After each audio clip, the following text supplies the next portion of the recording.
My name is Imacus Njinga Okofu Ababio. I was born in New York City, and I returned home to the land of my ancestors, Ghana, West Africa, at age 50. And I've lived here for the past 25 years. This wall, this is Nanambra. Nanambra was the traditional ruler in Cape Coast. And he invited my husband and I in the first visitors in 1987. I was born in New York City, raised in New York City, went to university in New York City. Professionally, I am a human resource administrator. For 14 years, I worked as a human resource administrator for a major teaching hospital. I didn't want to be no African.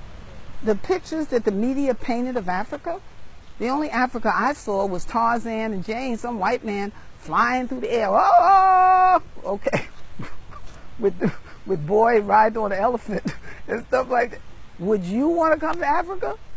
Nobody's wearing clothes? No. I didn't want to come to Africa at all.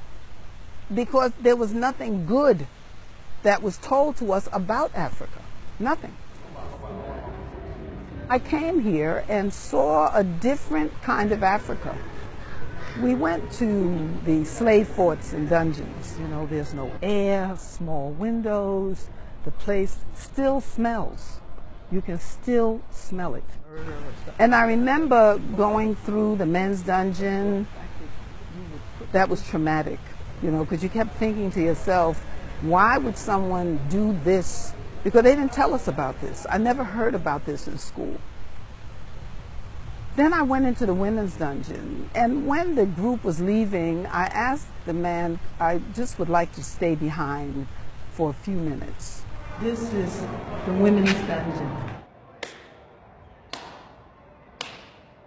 And as I stood there in that dungeon, you know, the room started like filling up. There were women in there. They were women. They were naked. Some of them were half dressed. They were crying. People were screaming. And I remember being terrified, screaming. And then it was like all of a sudden, you know, it's not even all of a sudden, like gradually, I could feel people touching me, you know, soothing me, saying, it's all right. You're home. You're safe. Welcome back. Don't cry. And they just kept, you know, how someone comforts you. Then all of a sudden it was like, just like they came, they went away. Little at a time, it was like, until I was sitting on the ground all by myself. And I couldn't move. But then when I got up and I came out of the dungeons, it was like it was dark, getting almost to nighttime. But I knew when I crossed that threshold and came out of that dungeon that I would never be the same person again. Never. And I knew then that Africa, Ghana, was going to be my home. And in 1990, we moved. We packed up everything. We sold everything that we could sell. All we couldn't sell, we gave away. All we couldn't give away, we threw away. And we just packed up a few things, like my books and things like that, and we came to Africa. They thought we were mad. Even today, people think you're crazy when you say you're coming to Africa. If you say you're going to Paris, they go, oh, bring me some perfume, it's so wonderful. But when you say you're going to Africa, they would ask, why would you leave America to come here to suffer? I said, really? This is suffering? I suffered in America. You know, I lived through the civil rights movement. Everything we ever got in America, we fought for. I don't hate America.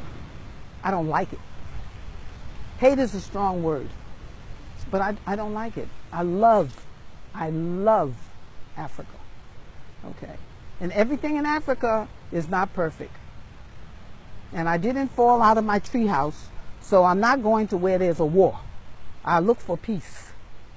But I love Africa and what Africa represents for me, and prayerfully for my children and my grandchildren, my great-grands, and for those yet unborn.